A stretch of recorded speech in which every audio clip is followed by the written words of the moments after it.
If high-end hand pouring scares you, don't watch this video. It's the tails that really set it off for me. Alright guys, the hand poured snake. What is up with this thing? Right? How is this possible? A lot of people really are interested in the snakes. They are far and away the most popular and requested bait in terms of people wanting to buy baits from me personally.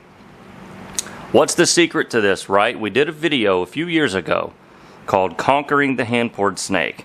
I'll put the thumbnail up on screen.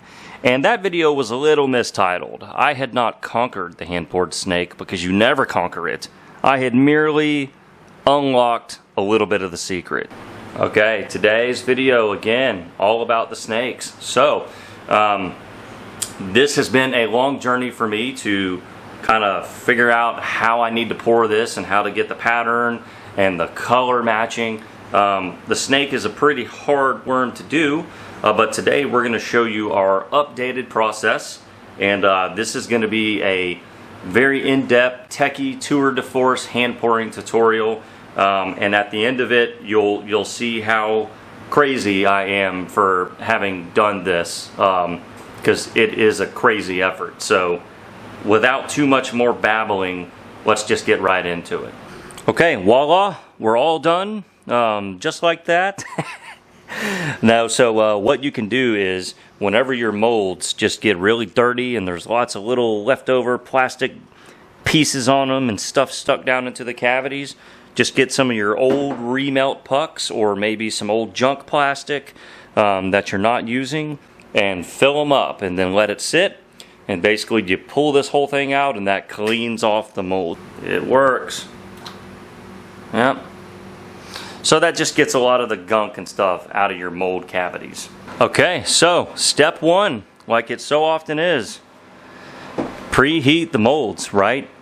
I am now pouring the snake hot all the way through. There's no room temperature or cold pouring in this, okay? So I want to let the molds get pretty hot.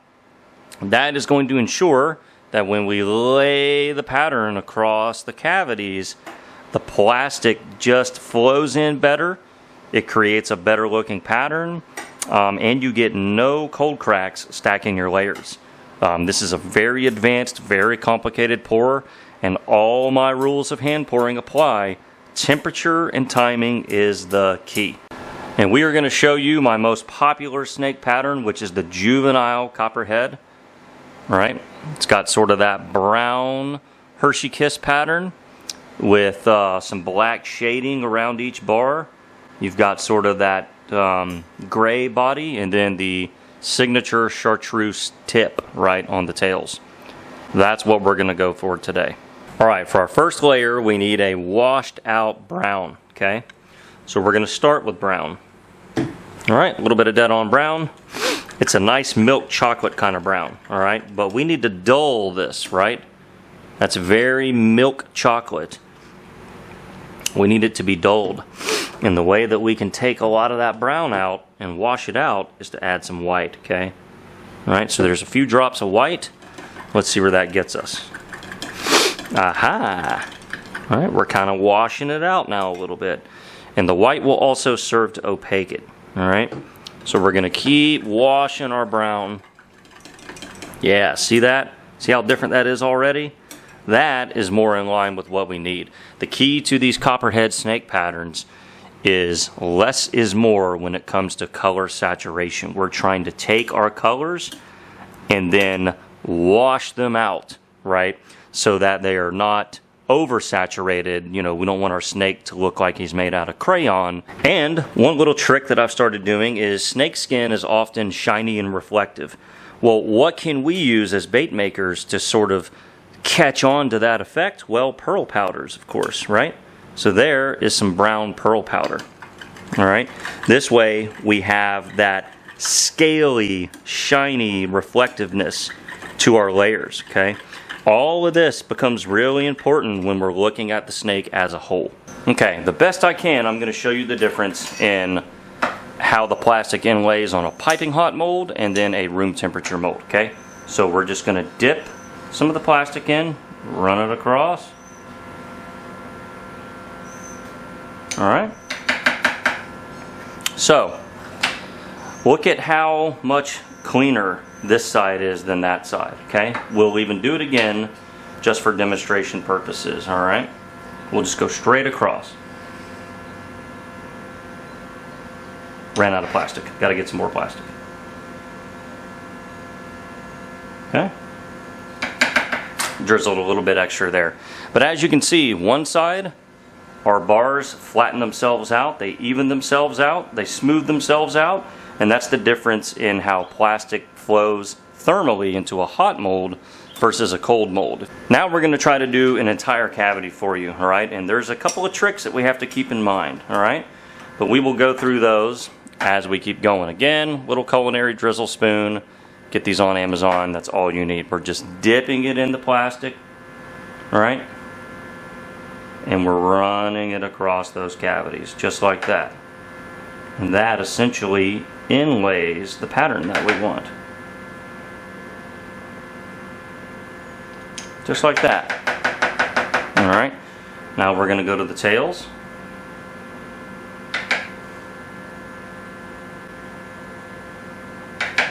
Then I also like to put something over here on this turn. All right. Now, this section of the worm is tapered, okay? So we need to now angle the mold so that our plastic inlays correctly. So we're gonna pour it on a downward pitch for this midsection, all right? So let's go ahead and try that. Yep, that's looking good. That's inlaying nice and even there. Then maybe one more, right? Yeah. Okay, here comes the messy part. Now we are basically going to retrace our steps, but with our shading color, okay? In this case, got this cup of black back here. So we're gonna scoop out some black and run it back over, basically going right back over our same stripes. And that will shade, hopefully, each side of the stripe, and since the molds are hot, it will fade these colors in nicely, and we won't get any cold cracks or trapped bubbles or anything like that between our physical layers of plastic. So, I'm going to try to do this best I can on camera. Here we go. I understand that that part up front's a little out of focus, so we're going to bring it down as quick as we can. But essentially, we're just backtracking our steps. All right? We're just going right back over our layers. Okay? And sometimes it kind of all runs together, but that's okay, right? That makes it organic, and that really makes all the blending of these colors and layers quite nice. Right, you can see we're just kind of going on either side now of our layers here in the tail. All right, let's keep going. Can do this quickly, right? Just kind of let that plastic just kind of fill in, right? Just like that, you know. It can be a little bit sloppy because you want it to be organically sloppy. Okay, and just like that, we are done with most of the hard part, okay? Everything else is now filling in. We're gonna capsule these cavities, right, with our gray body color. We will spike the tails with our chartreuse tips, and then it's just an issue of filling everything else in. The pattern is done, okay?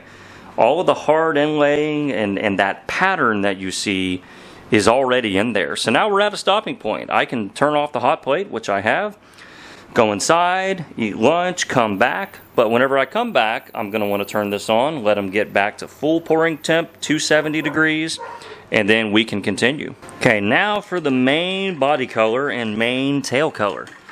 All right, we need sort of a gray. So what we've done is we've started with white, then we're gonna add a drop of black. Just kind of see where that gets us. And essentially, we're just going to do a little dance between white and black until we have what we want. And that's mostly it. You know, you can throw a little bit of Dead on Plastics grit in there.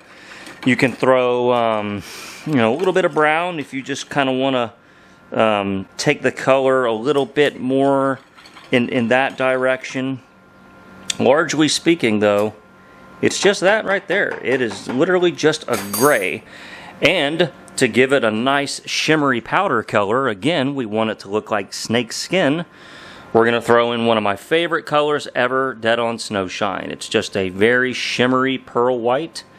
And this stuff will give us our shimmer effect. Okay, the next part is going to be a little hard to film. But essentially, we now need to capsule the body and then dump it out, right? So capsuling is just pouring a shell, okay? A shell of plastic, right? So here's our gray body color. We're just going to fill this cavity up, kind of till it goes back into the tail. Same thing back here. Fill her all the way up. All right, and that mold right there is at full 270 degrees. Okay, and then we're just going to let it sit. That way some of the plastic kind of sets up into that cavity, and then we've got to dump it out. All right, and that is how we leave that hollow shell or capsule of plastic in there. All right, so we're just going to kind of let it sit again. Yeah, that's looking okay. All right, and then stand it upright, and you can see that plastic is pouring out, leaving a thin shell of that gray in there. Okay, this is definitely a tricky part, but it is an essential part. This is essential to doing this right. Okay, time for the signature chartreuse tips. Okay, all right, let's see if I can pour these on camera for you, just freehand.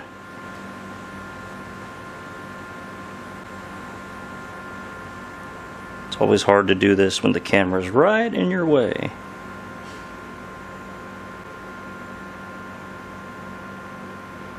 Perfect. Just like that. And this is not straight chartreuse. It is cut with lots of white and a little bit of brown to sort of wash it out. Again, we want to wash out our colors to make them natural. All right, now let's fill in a body. This is Dead on Plastic's Grit, a nice sort of natural fleshy tone, which will complement this pattern very much.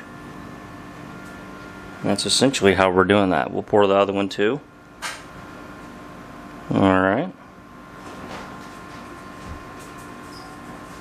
Just like that.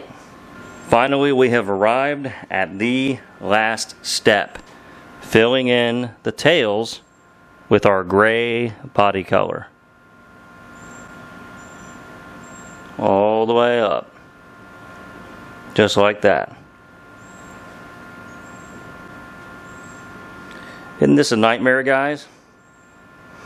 You know, a lot of people that DM me about them, they're like, why don't you sell thousands of these, you know? And I'm like, you don't know what it's like to be out here sweating for 3 hours just to get to this result. So, yeah, this is why they're a limited thing, but they're so much fun for a bait maker who wants to challenge themselves in both process, focus, color building, layering, all the things.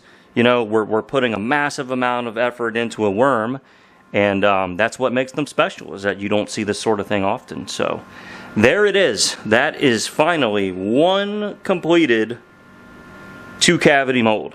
Okay, all right, there it is.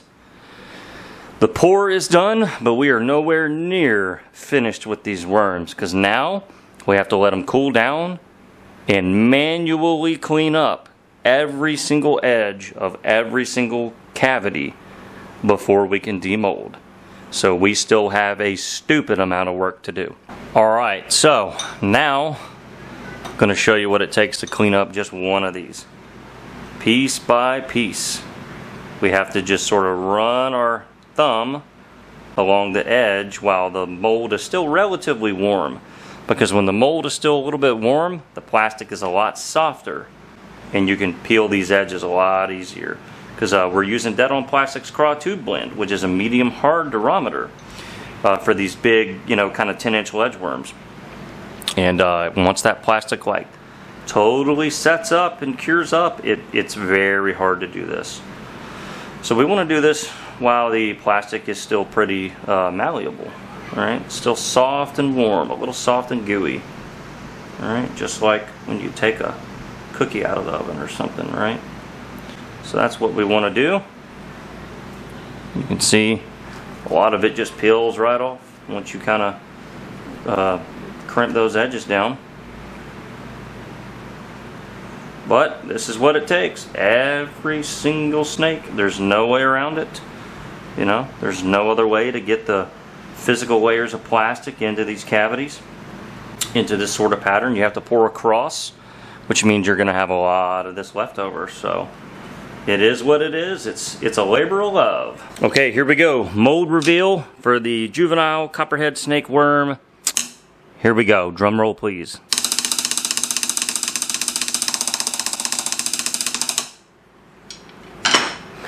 Let's see how we did. Which one should I do? This one looks good. We'll pull this one. Here we go.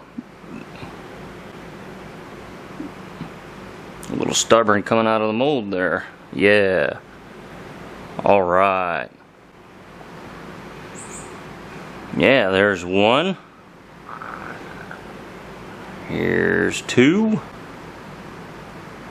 Boom. Let's get one from back here, shall we? Yeah. There it is. Not too bad. We're going to get some more of them out. And, well, here, might as well pull this one back here. Yep. We're going to get a few more of them out and show you the whole lot. Yeah, there we go. Just like that. Really nice juvenile pattern there.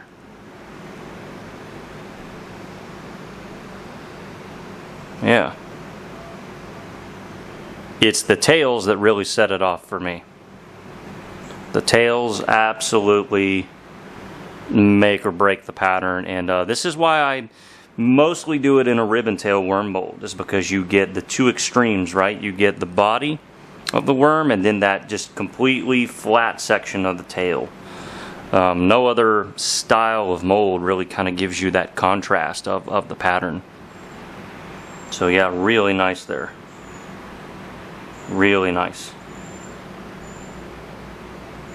Nice fading of our layers, right? Very sort of realistic looking pattern there. You can see the capsuling effect there. Yeah, really nice color blending and layering. And to me, that makes a difference.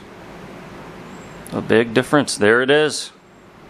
So again, this can be done in any sort of open pore worm mold, right? We have like the giant magnum, what is that one called? Like the giant magnum mid-mag or something from AI. This giant 3-cavity monstrosity makes a great snake pattern. Another one I like to use is the old BTS ripworm. I like how it's long and thin, like most snakes tend to be. So it works really well. But yeah, in terms of just making the pattern really sing to you, yeah, it's hard to beat the ribbon tail. So the ribbon tail is by far the hardest one to pour. So if you can master the ribbon tail, all those other ones are much easier. Yeah, there's a pretty cool shot. Yep.